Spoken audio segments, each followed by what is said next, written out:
Il y a quelques semaines, un jeudi matin ordinaire, je me trouvais au milieu de notre routine quotidienne, préparant nos 2 enfants pour l'école à 7h30. La tranquillité de notre matinée a été momentanément interrompue par la sonnerie du téléphone. Je n'ai pu m'empêcher de ressentir un élan de curiosité à l'égard de l'appelant matinal. Un code régional inconnu sur l'identification de l'appelant a renforcé mon intrigue. Prudemment, j'ai décroché le téléphone et l'ai porté à mon oreille. À accent grave, ma grande surprise, la voix au bout du fil était celle de Claire, ma femme. Je n'ai pas pu m'empêcher de me demander pourquoi elle m'appelait si peu de temps après notre conversation de la veille. Claire travaille pour une petite société de marketing et son appel a immédiatement attiré mon attention. Moi, je m'occupe de nos enfants et je travaille à la maison, tandis qu'elle est toujours en mouvement, employée par une imprimerie au cœur de notre ville. Malgré nos horaires divergents, notre arrangement avait fonctionné, nous permettant de gagner confortablement notre vie. Nous habitions une maison de banlieue confortable avec 4 chambres et une piscine, et nous avions la chance d'avoir un large cercle d'amis. Claire m'a informé que son sac à main avait été volé la nuit précédente alors qu'elle était allée chercher un journal dans le hall de l'hôtel. Elle a demandé l'annulation immédiate de nos cartes de crédit et l'émission urgente de nouvelles cartes. Claire m'a assuré qu'elle avait déjà informé sa patronne, Joy, qui se chargerait d'envoyer de nouvelles cartes American Express pendant la nuit, afin qu'elle les ait avant son départ le lendemain. Joy a également proposé de transférer des fonds pour aider Claire à surmonter cette épreuve. Claire avait l'air affligée en racontant l'histoire, exprimant sa surprise face à son propre manque de jugement. Ma femme a expliqué qu'elle avait été un peu distraite et qu'elle avait laissé son sac à main à la caisse pendant qu'elle allait chercher de la lecture. À son retour, le sac avait disparu et la caissière a affirmé qu'elle était préoccupée par un autre client et qu'elle n'avait pas remarqué d'activité inhabituelle. Claire a également indiqué que son permis de conduire se trouvait dans le sac à main volé et que le personnel de l'hôtel avait entamé des recherches dans les bennes à ordures voisines, dans l'espoir de le retrouver. Elle s'est inquiétée de ne pas pouvoir compter sur un taxi pour se rendre à ses rendez-vous ce jour-là. J'ai assuré Claire que je m'occuperais rapidement des annulations de cartes de crédit et je me suis excusé pour sa négligence. Elle a exprimé l'espoir qu'à part les quelques $1 200 que contenait son portefeuille, il n'y aurait pas de dépenses supplémentaires. Nous pourrions remplacer progressivement les autres cartes. Heureusement, la plupart de ses produits de maquillage se trouvaient encore dans la chambre, ce qui lui a permis de se préparer pour sa présentation du matin. Claire s'est également enquise du bien-être de nos enfants et a évoqué les moments où nous étions tous ensemble. Je me suis souvenu des événements survenus il y a environ 6 semaines, lorsque j'avais réussi à annuler les cartes de crédit avant que des dépenses non autorisées ne soient effectuées. Cependant, le portefeuille contenant son permis de conduire et d'autres objets non liés aux cartes de crédit n'avait pas été retrouvé, mais j'avais mis cette préoccupation de côté. La vie a continué comme d'habitude, mais je suis récemment tombé sur un relevé du compte Fidelity de Claire, où elle gérait un fonds d'investissement distinct de l'héritage qu'elle avait reçu après l'accident tragique de ses parents il y a quelques années. Bien que j'ai toujours respecté sa vie privée concernant ce compte, je n'ai pas pu m'empêcher de remarquer que l'héritage, qui s'élevait à environ $350 000 après le décès de ses parents, avait atteint plus de $400 000. En parcourant le relevé, un retrait de $3 000 effectué il y a environ 6 semaines a attiré mon attention. Ma curiosité a été piquée. Ce qui m'a incité à fouiller davantage dans son compte monétaire. À mon grand étonnement, j'ai découvert un chèque important fait à une bijouterie locale quelques jours seulement après le vol de son sac à main. Claire n'avait jamais mentionné l'achat de bijoux pour elle-même, et c'était un mystère pour moi, car nous n'avions jamais discuté d'un tel achat. Bien qu'elle ait un frère, je ne comprenais pas pourquoi il aurait besoin d'un cadeau de $3 000. Après avoir réfléchi, je me suis tourné vers l'ordinateur et j'ai consulté le site web de la bijouterie. J'ai noté leur numéro de téléphone pour me renseigner davantage et je l'ai composé. Une femme s'est présentée comme représentante du magasin et m'a demandé comment elle pouvait m'aider après m'avoir donné mon nom et des détails sur la transaction pour laquelle je souhaitais obtenir des informations. J'ai expliqué que nous avions rencontré un problème lors de l'achat et que nous nous demandions s'il existait une garantie du magasin. La femme a recherché la transaction sur son ordinateur et m'a demandé quelle était la nature du problème avec les bagues. J'ai été momentanément perplexe, me demandant quel type de bague Claire avait pu acheter. La femme au téléphone s'est empressée de préciser « Oh, je me souviens de cet achat ». Lors de sa visite dans notre magasin, elle était visiblement bouleversée et a mentionné qu'on lui avait volé sa bague de mariage et sa bague de fiançailles. Elle souhaitait les remplacer, ce qui s'est avéré être un véritable défi. Pendant que nous cherchions des solutions appropriées, elle a utilisé la carte de crédit de l'entreprise comme garantie et nous a ensuite envoyé un chèque pour couvrir les frais. Ma perplexité grandit. Claire avait parlé de remplacer ses bagues, mais elle n'avait jamais mentionné leur perte, se contentant d'évoquer le vol de son sac à main. Je lui ai fait part de mon besoin d'en discuter avec Claire avant de prendre d'autres décisions et je lui ai dit au revoir. En raccrochant le téléphone, j'ai été confronté à une constatation déconcertante. Les bagues auraient dû se trouver dans le sac à main de Claire lorsqu'il a été volé, mais pourquoi les aurait-elle transportées dans son sac à main si elle n'avait pas l'intention de dissimuler son état civil aux autres? Je ne me souvenais d'aucune contrainte professionnelle liée à la révélation de son état civil, mais l'idée qu'elle puisse envisager une liaison extra-conjugale alors qu'elle est loin de chez elle m'a noué l'estomac. Nous étions mariés depuis 11 ans et avions 2 merveilleux enfants, Jérémy et Mélissa. Notre mariage semblait irréprochable et notre famille paraissait parfaite. Les voyages d'affaires mensuels de Claire faisaient partie de notre vie, mais l'idée d'une infidélité commençait à jeter une ombre de doute et d'incertitude sur notre relation autrefois solide. La perte des bagues l'a manifestement profondément affectée, ce qui l'a poussé à chercher des bagues de remplacement qui ressemblent beaucoup aux originales. J'avais acheté ces bagues avec mes modestes revenus, et la fabrication d'une réplique proche n'était donc pas trop coûteuse.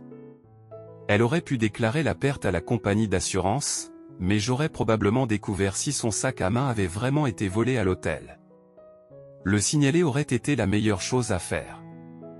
Je n'ai pas pu m'empêcher de me demander ce qu'elle prétendait avoir perdu.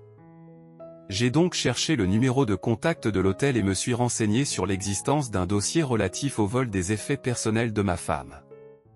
À ma grande surprise, l'hôtel a confirmé qu'il disposait d'un compte rendu écrit de l'incident. J'en ai demandé une copie, qui m'a été envoyée rapidement. Le rapport a été rédigé et signé par Claire elle-même, qui y mentionne que son sac à main a été volé alors qu'elle dansait dans la salle. Elle avait laissé son sac à main dans la cabine où elle était assise et, à son retour, il avait disparu. Ce qui était particulièrement frappant.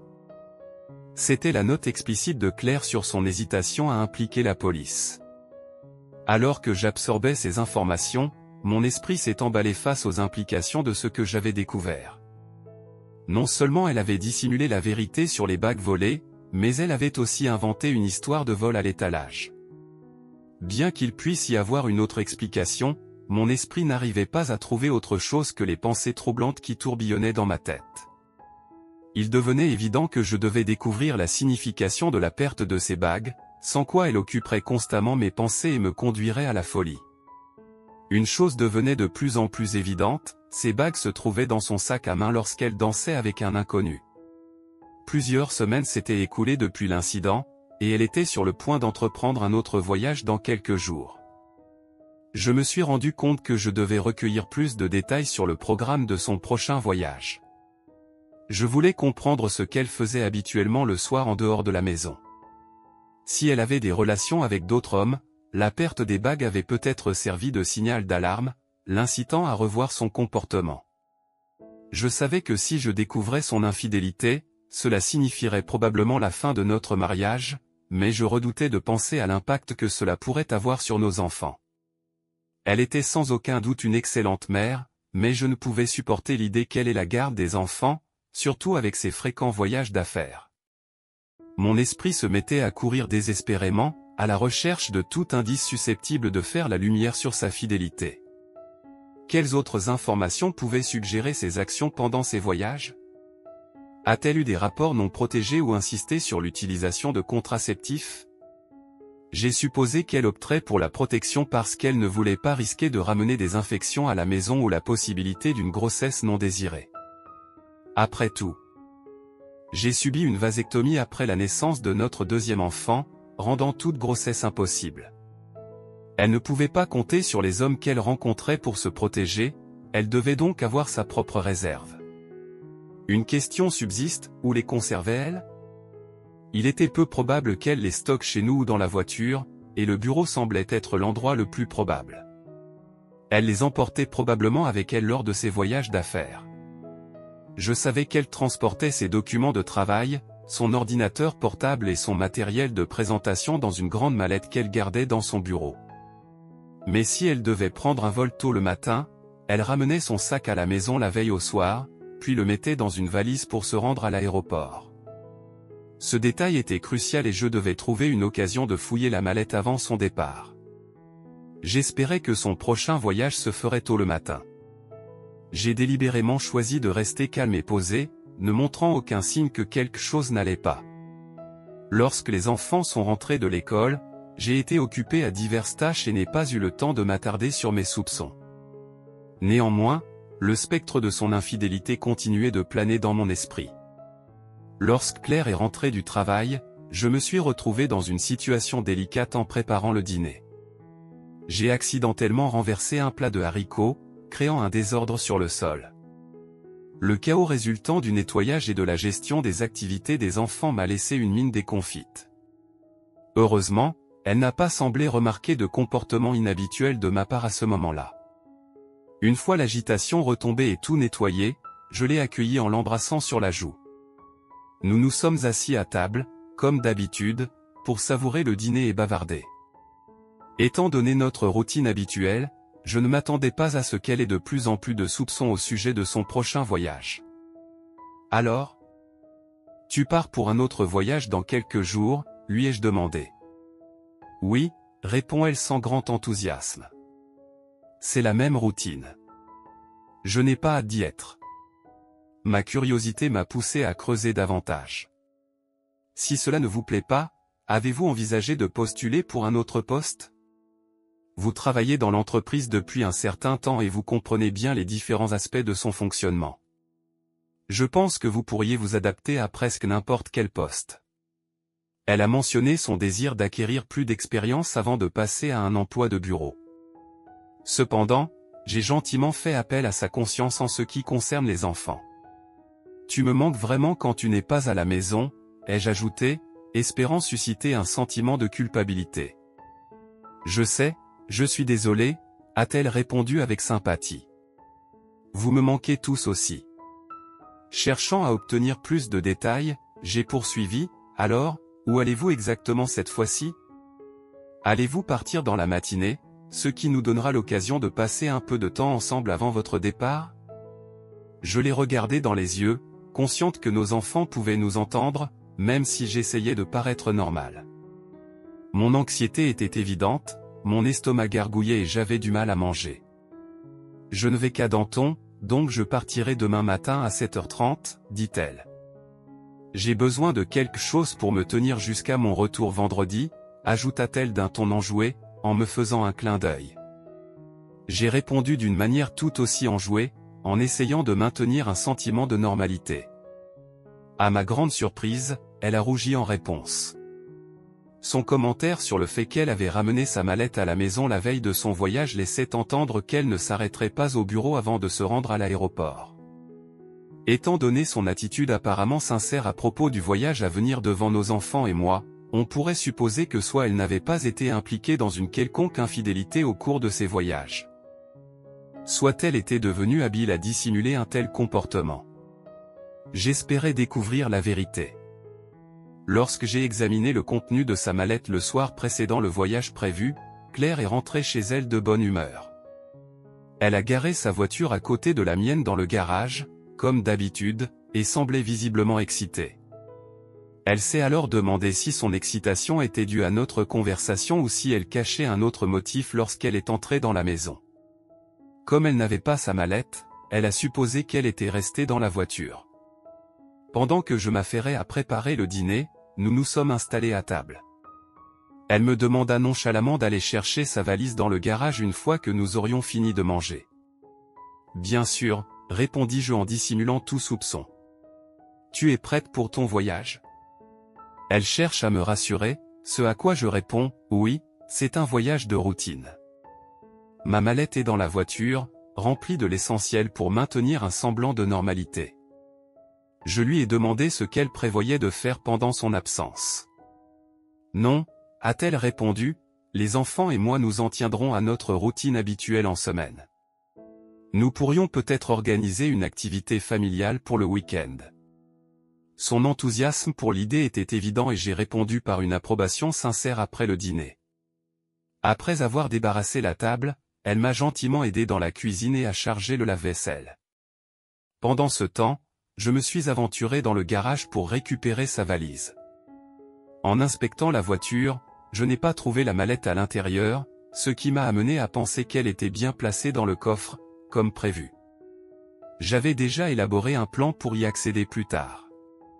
J'ai demandé avec désinvolture, « Savez-vous où se trouvent les clés de la voiture ? Mon pneu semble perdre lentement de l'air. » Jerry, à la station, peut le réparer tout de suite. Elle a semblé momentanément perplexe. Puis a sorti son sac à main et m'a tendu les clés de la voiture. Elle a suggéré d'utiliser la roue de secours, ce à quoi j'ai répondu, oui, c'est pour les urgences, mais nous avons amplement le temps de réparer cela correctement. Je pense que c'est la meilleure solution. Je suis rapidement retourné au garage et j'ai emmené sa voiture à la station Jonction, qui appartient à mon ami Jerry de l'école. J'ai klaxonné pour attirer son attention et il m'a ouvert une baie de service. Jerry m'a demandé s'il y avait des problèmes à la maison et, à contre-séhure, j'ai admis qu'il y en avait peut-être. J'ai ouvert le coffre, récupéré la mallette de Claire et l'ai posée sur un établi. Jerry retourna auprès de son client, me laissant le soin de fouiller méticuleusement la mallette. En explorant les poches du couvercle, je suis tombé sur un paquet qui a attiré mon attention. Il s'agissait d'un paquet ouvert de contraceptifs, dont plusieurs manquaient. Mes pires craintes se sont confirmées et j'ai discrètement remis le paquet à sa place initiale, fermé la mallette à clé et l'ai rangé dans le coffre. Jerry, après m'avoir demandé si j'avais trouvé ce que je cherchais, est retourné à son travail, comprenant mon besoin de solitude. J'ai conduit jusqu'à une station-service où j'ai fait le plein, l'esprit rempli de gratitude pour la compréhension de Jerry. De retour à la maison, j'ai été envahi par un sentiment d'obscurité et de panique, alimenté par la colère et la frustration. J'avais du mal à comprendre comment Claire avait pu trahir notre mariage, nos enfants et moi-même de cette manière. En entrant dans la maison, j'ai entendu de la chambre que tout était résolu, juste un petit problème avec un clou. Claire m'a remercié et a continué à éviter le contact visuel. Je suis allé chercher une bière dans la cuisine, puis je me suis installé dans la salle familiale avec les enfants, qui étaient absorbés par une émission de télévision. Claire nous a rejoints et, en la regardant, je n'ai pu m'empêcher de ressentir une profonde tristesse. Notre famille, autrefois heureuse, était en train de s'éloigner. À accent grave ma grande surprise, Claire s'est rapprochée de moi et s'est blottie contre moi. Elle a murmuré, « Es-tu prêt pour ce soir ?» J'ai répondu, « Je pense que oui, mais j'ai mal au ventre. » Claire a réagi avec sympathie, « Oh, c'est dommage, chérie. » J'ai passé mon bras autour de ses épaules, en proie à des sentiments contradictoires malgré sa trahison. Lorsque nous avons mis les enfants au lit ensemble, je n'ai pas pu m'empêcher de la regarder, sachant qu'au matin, elle ne serait plus là. Leurs jeunes esprits étaient habitués à ces fréquents déplacements, de sorte que leur malaise était minime. Cette nuit-là, nous avons fait l'amour, mais sans la passion habituelle. Claire m'a demandé si mon estomac me gênait toujours, ce que j'ai confirmé à contre-séhure. J'aurais aimé que tout cela ne soit qu'un cauchemar. J'ai demandé, « As-tu vraiment besoin de faire ce voyage ?» Elle m'a répondu, « Je suis désolé, chérie, mais c'est nécessaire. Je ferai de mon mieux pour rentrer à la maison dès que je le pourrai. » Le cœur lourd, j'ai soupiré et j'ai dit, « Bon, chérie, il est temps d'aller dormir. Tu as un vol très tôt. Je vais prendre une douche rapide. » D'accord, ai-je répondu alors qu'elle entrait dans la douche. Une impulsion m'a poussé à inspecter sa valise et à voir ce qu'elle avait emporté. Bien que les vêtements semblaient à première vue professionnels, un examen plus approfondi a révélé une sélection de sa lingerie la plus séduisante et une petite robe de cocktail noire dans laquelle elle était toujours irrésistible. Respectant son espace personnel, je remettais soigneusement tout à sa place, fermais la valise et retournais me coucher. Cette nuit-là, le sommeil m'a échappé. Lorsque j'ai entendu Claire s'agiter vers 5 heures du matin, j'ai choisi de rester au lit, renonçant à notre routine habituelle de lui dire au revoir. Alors qu'elle se penchait pour m'embrasser sur la joue avant de partir, elle m'a demandé « Tu ne te sens toujours pas bien, chérie ?» J'ai simplement hoché la tête, m'efforçant d'exprimer l'agitation qui régnait en moi alors que j'entendais la porte du garage se refermer. Finalement, je suis sorti du lit et je me suis dirigé vers la douche, sachant que la journée à venir serait remplie de défis. Après avoir envoyé les enfants à l'école et pris mon petit déjeuner, j'ai consulté l'annuaire pour trouver des services de détective privé. Mon premier critère, en parcourant les pages jaunes, était de trouver une agence présente dans tout le pays, de préférence dans la ville où Claire se rendait. J'ai contacté plusieurs agences et j'en ai finalement trouvé une qui avait une succursale dans la région de destination. J'ai pris rendez-vous avec elle pour le matin même, en espérant qu'elle puisse me fournir les informations nécessaires. L'étape suivante consistait à trouver un avocat spécialisé dans le divorce. Un ami m'avait recommandé un avocat en particulier, j'ai donc trouvé ses coordonnées et je l'ai appelé. Nous avons convenu d'un rendez-vous pour l'après-midi, dans l'espoir que cet avocat puisse me guider dans la procédure difficile qui m'attendait. En arrivant au bureau du détective privé, je lui ai fait part de mes inquiétudes et je me suis arrangé pour qu'il surveille Claire le soir de son absence. Je leur ai fourni une photo de Claire et les détails de son itinéraire pour les aider à l'identifier. Ils m'ont assuré qu'ils rassembleraient des photos et rédigeraient un rapport sur ses activités. Ils ont accepté d'envoyer ces informations par courrier électronique à leur bureau de Danton dès la fin de sa journée de travail, promettant de fournir un rapport complet pour le lundi matin. Satisfait de leur engagement, j'ai versé un acompte substantiel pour leur service. Ils ont mentionné qu'ils ne seraient peut-être pas en mesure de prendre des photos, mais qu'ils s'efforceraient de fournir autant de photos incriminantes que possible. Ce que j'ai accepté. Mon rendez-vous de l'après-midi avec l'avocat s'est déroulé comme prévu. Il m'a expliqué que dans notre État, le divorce suit le principe de l'absence de faute, ce qui signifie qu'il n'est pas nécessaire d'attribuer des responsabilités. Toutefois, étant donné que c'est moi qui m'occupe principalement de nos enfants, il est probable que la garde me soit accordée. Claire bénéficiera d'un droit de visite important et nos biens seront divisés en parts égales. Une pension alimentaire, bien que non nécessaire en raison de nos revenus similaires, serait imposée en raison de ma garde des enfants. J'ai demandé à l'avocat de préparer les documents nécessaires à remettre à Claire le lundi, en invoquant des différences irréconciliables. Je lui ai également demandé de quitter notre maison immédiatement après notre divorce, une demande que l'avocat a confirmé que j'avais le pouvoir de faire en tant que tuteur des enfants. Il a été décidé qu'une fois que les enfants auraient atteint l'âge de 18 ans, nous vendrions la maison et que le produit de la vente serait partagé entre nous. En quittant le bureau de l'avocat, j'ai ressenti un sentiment de satisfaction, réalisant que la vie allait avancer pour moi et les enfants, tandis que Claire devrait faire face aux conséquences de sa trahison. Je n'ai pas pris de mesures immédiates concernant nos finances, nos assurances et d'autres questions juridiques, pensant que j'aurais suffisamment de temps pour régler ces problèmes après lui avoir signifié les papiers du divorce. Compte tenu de son héritage, je pensais qu'elle n'aurait pas à se préoccuper de sa part de notre épargne commune lorsqu'il s'agirait d'aller à l'école. En conclusion, je suis rentré chez moi pour prendre le bus le vendredi après-midi lorsque Claire est revenue. Je lui ai gentiment proposé de s'occuper de son linge, mais elle a poliment refusé, insistant sur le fait qu'elle s'en occuperait plus tard. Je n'ai pas pu m'empêcher de sourire, reconnaissant l'espièglerie dont j'avais fait preuve au fond de moi. Je comprenais parfaitement pourquoi elle préférait s'occuper elle-même de la lessive. Car il était crucial pour elle de dissimuler à tout prix ses aventures extra-conjugales.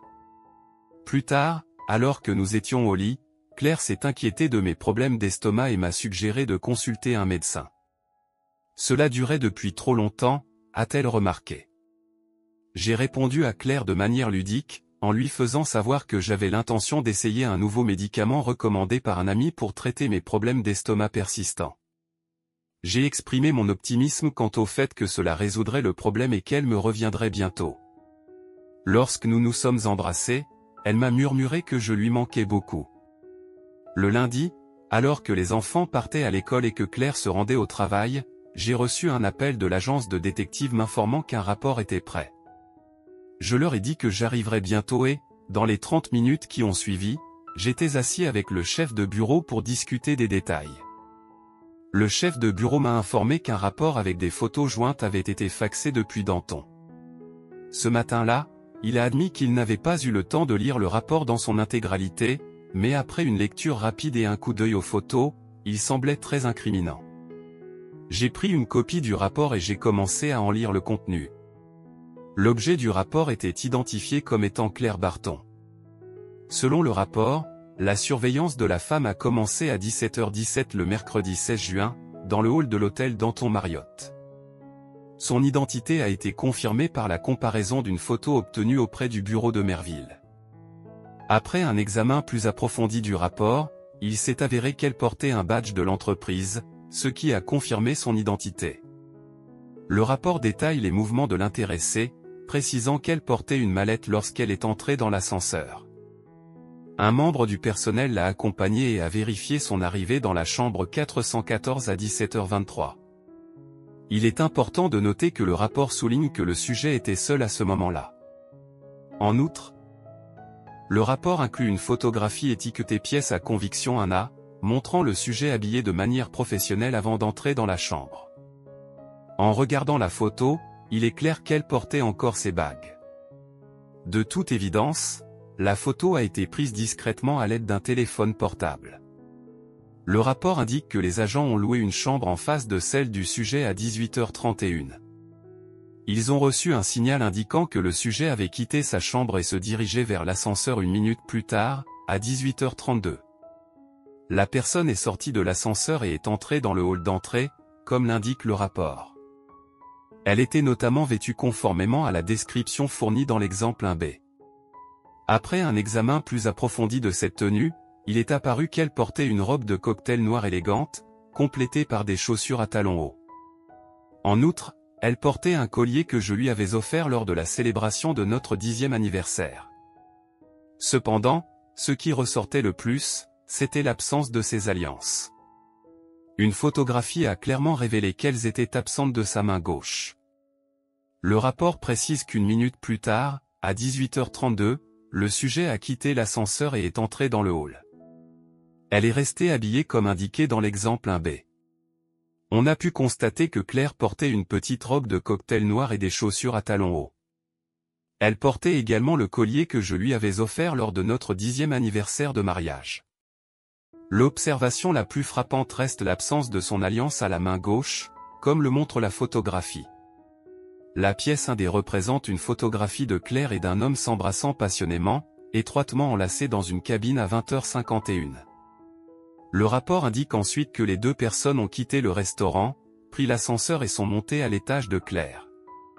Une autre photographie, appelée pièce à conviction 1E, montre le moment où Claire et l'homme sont entrés dans sa chambre. Plus précisément dans la chambre 414.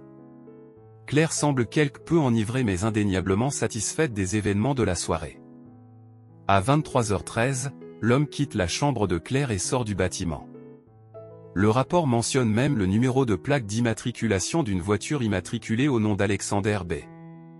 Tate, domicilié au 1424 Aelia Drive à Danton. Alexander B. Tate est marié et père de 2 jeunes enfants. En approfondissant les détails du rapport, il est apparu clairement que Claire avait répété ses actes la nuit suivante avec un autre homme. Le rapport portait la signature d'un enquêteur de Danton, ce qui m'a plongé dans une profonde anxiété et un grand ressentiment. Il était désormais évident que mon épouse avait mené une vie de débauche pendant son absence, une trahison qui dépassait mes pires espérances. Même la perte de ses alliances ne semblait pas la dissuader de son imprudence. Après avoir réglé la facture avec le détective privé, j'ai exprimé ma gratitude et je suis parti, en m'assurant d'avoir 2 copies supplémentaires du rapport sur un CD pour les conserver. De retour chez moi, je n'ai pas perdu de temps et j'ai immédiatement contacté mon avocat spécialisé dans les divorces pour m'enquérir de l'état d'avancement des documents de divorce. L'avocat m'a confirmé qu'ils étaient prêts à être déposés et, sans hésiter, je lui ai demandé d'entamer la procédure de dépôt. j'ai demandé expressément que les documents soient signifiés à Claire sur son lieu de travail le lendemain, dans le but de l'humilier au cours de la procédure judiciaire. Cette action ne satisfaisait pas seulement mon désir de vengeance, mais servait aussi de justice pour ses actes. Ce soir-là, l'amour entre nous s'est évaporé. Claire semblait sentir que quelque chose n'allait pas, bien qu'elle n'ait pas exprimé directement ses inquiétudes. Elle a exprimé l'espoir que je me rétablisse rapidement et s'est montrée quelque peu réservée. J'ai choisi de l'ignorer et de continuer. Le lendemain matin, après une nuit de sommeil agité, je me suis plongé dans le travail sur l'ordinateur jusqu'à ce que les enfants se réveillent. Je leur ai préparé le petit déjeuner et j'ai dit au revoir à Claire qui partait au travail. Alors que je refermais la porte derrière elle, ses yeux se sont mis à pleurer et elle a murmuré « Je t'aime », ce qui m'a profondément attristé. Mais je me suis vite ressaisi, car les enfants avaient besoin de mon attention. Vers 10h45, le téléphone a sonné, affichant le lieu de travail de Claire sur l'écran d'identification.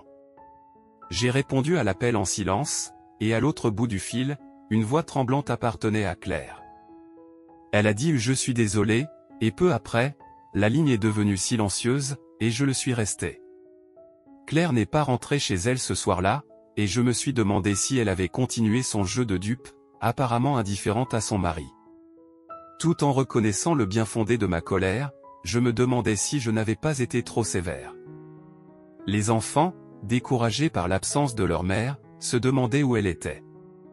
Je les ai invités à dîner dans un café McDonald's et, à notre retour, les enfants, épuisés, sont allés directement se coucher. Le lendemain matin, Claire m'a appelé pour me demander quelque chose. « Chérie, je peux rentrer à la maison et faire mes valises. On peut parler ?»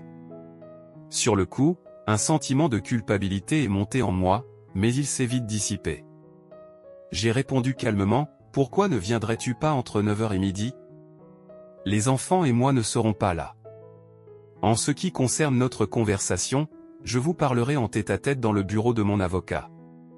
Ce n'est qu'après que tu auras signé, notarié et renvoyé les documents du divorce que j'écouterai ce que tu as à dire. » Il y a eu un sanglot au bout du fil avant que Claire ne réponde « Bien ».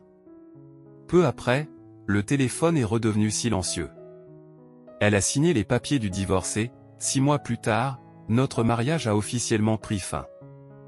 Il a été révélé que Claire était tombée enceinte pendant sa liaison, et que ses tentatives pour le cacher à son dernier amant avaient échoué. Même si je n'avais pas découvert son infidélité grâce aux bagues perdues, la vérité aurait probablement fait surface. Finalement, des rumeurs sont apparues selon lesquelles elle avait recommencé à sortir avec quelqu'un d'autre. Si elle était à nouveau sur le point de se marier, j'envisageais d'avertir honnêtement son futur conjoint de son infidélité. Nous nous sommes rencontrés dans le bureau de mon avocat, où je lui ai fait part de mes réflexions. Elle m'a supplié de reconsidérer la décision de divorce et m'a dit qu'elle avait consulté un psychologue qui lui avait diagnostiqué une nymphomanie. Elle m'a assuré que ses pulsions étaient désormais sous contrôle, mais que la confiance avait été brisée. Malgré ces explications, j'ai exprimé mon mécontentement, expliquant que ses assurances de maîtriser ses pulsions n'étaient pas suffisantes. Le fait qu'elle n'ait pas demandé de l'aide plutôt indiquait un manque d'effort proactif de sa part. Je n'ai pas pu m'empêcher de penser que si elle s'était attaquée à ses envies dès le départ, elle aurait pu éviter la situation dans laquelle nous nous trouvons aujourd'hui. Lorsque j'ai quitté le bureau de l'avocat, elle continuait à pleurer. Récemment, j'ai repris contact avec un ami d'école qui m'avait tenu au courant de sa vie. Il m'a dit qu'elle fréquentait la boîte de nuit où il travaillait plusieurs week-ends, souvent en compagnie d'autres hommes et en se comportant de manière provocante. En apprenant cela, j'ai été profondément blessé, réalisant le type d'influence que mes enfants subissaient de la part de leur mère irresponsable. J'ai pensé qu'elle ne s'était peut-être jamais complètement remise de sa nymphomanie. Pour ajouter à mes inquiétudes, une amie de Claire m'a contacté pour m'informer de la détérioration de son état de santé. Elle m'a révélé que mon ex-femme avait contracté l'herpès et qu'elle avait désespérément besoin d'aide. Malgré ma sympathie, je lui ai fait comprendre que je ne pouvais pas l'aider ni soutenir le mode de vie qu'elle avait choisi et les risques sanitaires qui en découlaient. J'ai recommencé à sortir avec des hommes et, semble-t-il, j'ai trouvé quelqu'un de spécial. Cette femme, qui a à peu près mon âge et qui a également divorcé à la suite de l'infidélité de son ex-mari, possède une force et une résistance remarquables. J'admire profondément ces qualités chez elle. Il semble que mes enfants l'apprécient également. Je pense que notre relation progresse naturellement et que ce n'est qu'une question de temps avant que je n'envisage de passer à l'étape suivante.